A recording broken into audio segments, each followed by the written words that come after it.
बंधुगण प्रभुंर कृपा किछि विरल लोकंकु ही प्राप्त होइथाए। आउ जो मानक ऊपर प्रभुंर कृपा होइथाए से मालामाल हो जाइथांती। तेबे बंधुगण जदि भगवान आपनक सहित अछंती तेबे से आपनक स्वप्न रे आसी आपनक किछि संकेत दियंती।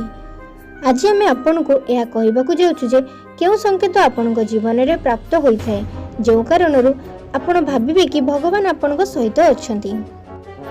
प्रभुंक कृपा जदि आपनको प्राप्त हेबार थिबो तेबे प्रभु किसी संकेत देबा आरंभ करिथांती।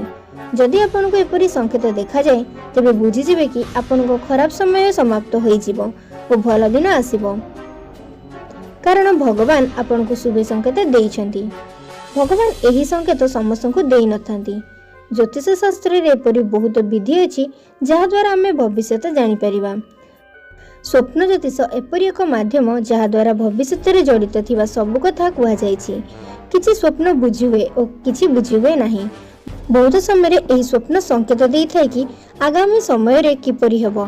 जदि कोनोसी व्यक्तिर भविष्य भल थाए को किपरि स्वप्न देखा जायते ताहा आमे आपनको जणाइबो। सबुठारु प्रथम संकेत जदि स्वप्न रे केही आपनको भगवानक प्रसाद देइ थाए बा नडिया रे प्रसाद देइ थाए तो यह एक शुभ संकेत कि प्रसाद रूप में आपको किसी प्राप्त हेबार अछि बा किसी शुभ समाचार आपको मिलिबार अछि। द्वितीय संकेत यदि आपण स्वप्न देखुचंती कि आपण पहाड़ रे चढ़ुचंती बा चढ़िबा समय रे केही आपनको सहाय्य करूछि अर्थात केही आपनको सहित जड़ित रहउछि तो यह एक शुभ संकेत कि आपण बहुत उच्चरे पहुँचीबे और सही स्थान को प्राप्त करबा पई केही आपनको सपोर्ट देई आसीथिबे। से कहीं नहीं स्वयं परमात्मा आपण को सपोर्ट करेंगे।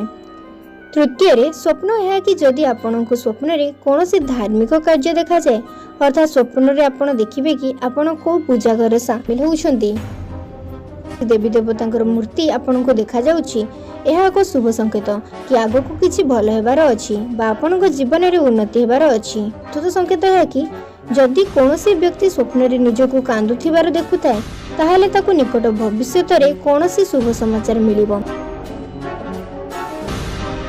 परि स्वप्न जदि आपण देखंती ताहले आपण को चाकरी क्षेत्र रे लाभ मिलिबार अछि आ आपण को असुविधार अंत हेबार अछि।